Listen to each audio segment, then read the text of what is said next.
passport, I want to make this absolutely clear that it's not a vaccine passport. It is a social credit score system. If you go to China, they're piloting it a few years ago in Shenzhen. So I lived overseas. If you go to Shenzhen, back in 2017, they already had facial recognition cameras there. So if you jaywalked in Shenzhen, they would immediately detect that and send you a notification, and they would deduct money from your what they call WeChat account. They use two main apps, WeChat and Alipay. So you can actually deduct your money directly from your account.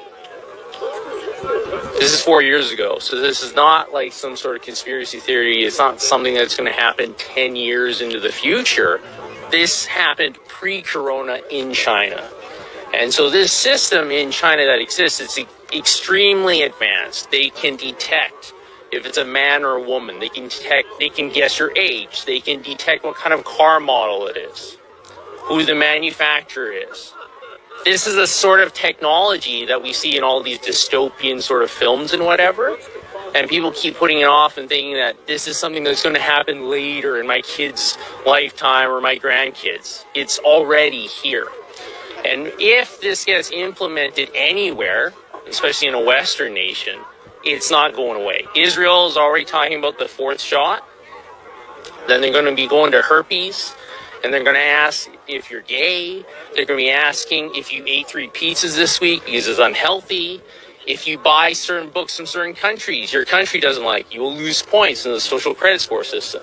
So this is already the reality of the world in certain places, and we need to be aware of that if we don't want that or if we do. And to be perfectly honest, anybody who wants his vaccine passport, it's a misnomer. It's total control. Everything you do or don't do will be calculated. To the point where if they can detect your GPS signal, if you have a phone on you, they can detect who you're hanging out with. Oh, you're hanging out with somebody that said something bad 9 years ago on Weibo. Okay, like a Chinese equivalent to Facebook or something like that, right? Oh, you lose 2 points. Oh, you bought Japanese books. You lose 5 points because you don't like Japan. This is what is going to come here because it's already there. And we're doing that a little bit with contact tracing for COVID, aren't we? So that they can see where you're at and who you're with. The simple reality is that the technology that CSIS has and all these big tech corporations, they already know where you are.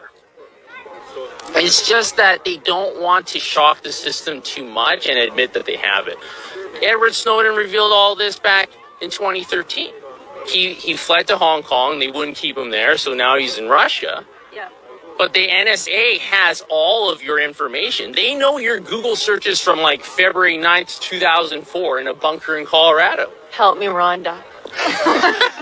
Right? They have all this information. So, but they don't, like in the U.S., they have the Fourth Amendment. They're not supposed to track you forever, right? So they pretend they don't have it, but they do. Yep. If they really want to utilize it, they can. So right now they need the permission of individuals to say, oh, we're going to submit to contract tracing, because then they can say, well, you chose that, instead of, well, we're violating your rights for something better, for the common good.